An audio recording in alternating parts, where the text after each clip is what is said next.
اور ان کی تربیت کا مقصد ان حرموں میں داخل کیا گیا تھا۔ غیر معمولی حسن اور اداکاری میں کمال رکھنے والی یہ لڑکیاں مسلمان حکمرانوں اور سربراہوں کے کردار اور قومی جذبے کو دیمک کی طرح چاٹ رہی تھیں۔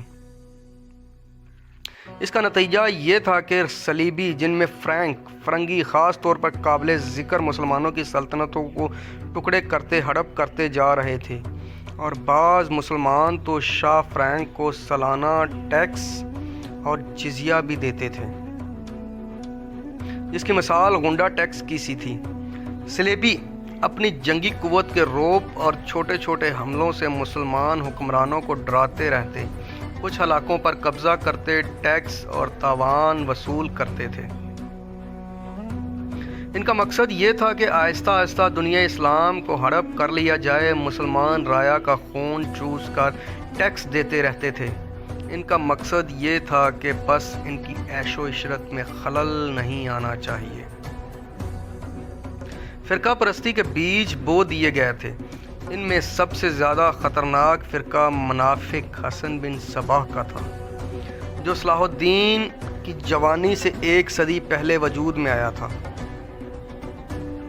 یہ مفاد پرستوں کا ٹولہ تھا، حد سے زیادہ خطرناک اور پر اسرار۔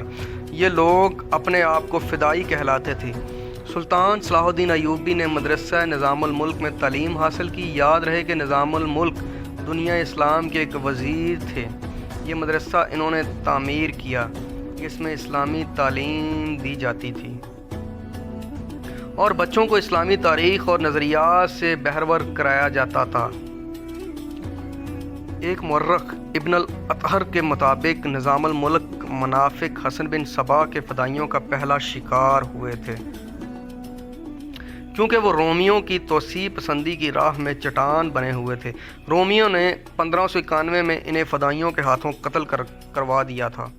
ان کا مدرسہ قائم رہا اور سلطان صلاح الدین ایوبی نے وہیں سے تعلیم حاصل کی۔ اسی عمر میں سپاہ گری کی تربیت اپنے خاندان کے بڑوں سے حاصل کی۔ نور الدین زنگی نے ان کو جنگی چالیں سکھائیں، ملک کے انتظامات کے سبق سکھائے اور ڈپلومیسی میں مہارت دی۔ اس تعلیم و تربیت نے اس کے اندر وہ جذبہ پیدا کیا جس نے آگے چل کر صلیبیوں کے لیے سلطان کو قہر برپا کرنے والی بجلی بنا دیا۔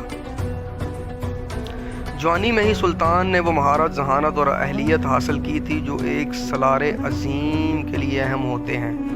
سلطان صلاح الدین ایوبی نے فن حرب و ضرب میں جاسوسی، گوریلا اور کمانڈو آپریشنز کو خصوصی اہمیت دی۔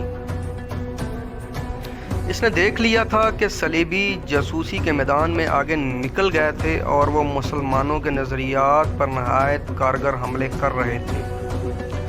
سلطان صلاح الدین نظریات کے محاذ پر لڑنا چاہتا تھا، جس میں تلوار استعمال نہیں ہوتی تھی۔ ان واقعات میں آپ آگے چل کر دیکھیں گے کہ سلطان صلاح الدین کی تلوار کا وار تو گہرا ہوتا ہے، لیکن اس کی محبت کا وار تلوار سے بھی زیادہ مارتا تھا۔ اس کے لیے تحمل اور بردباری کی ضرورت ہوتی تھی، جو سلطان صلاح الدین نے جوانی میں ہی خود کے اندر پیدا کر دی تھی۔ سلطان صلاح الدین کو جب مصر کا وائسرائے بنا کر بھیجا گیا تو وہاں پر سینئر عہدیداران نے آسمان سر پر اٹھا لیا، کیونکہ وہ سب اس عہدے کی آس لگائے بیٹھے تھے۔ ان کی نظر میں سلطان صلاح الدین طفل مکتب تھا، لیکن جب سلطان صلاح الدین نے ان کا سامنا کیا اور باتیں سنیں تو ان کا احتجاج سرد پڑ گیا۔ یورپین مورخ لین پال کے مطابق سلطان صلاح الدین ڈسپلن کا بہت ہی سخت ثابت ہوا۔ اس نے تفریح، عیاشی اور آرام کو اپنے اور فوج کے لیے حرام قرار دیا۔ اس نے اپنی تمام جسمانی اور ذہنی قوت صرف اس میں خرچ کی کہ ملت اسلامیہ کو پھر سے ایک کر سکیں اور صلیبیوں کو یہاں کی سرزمین سے نکال سکیں۔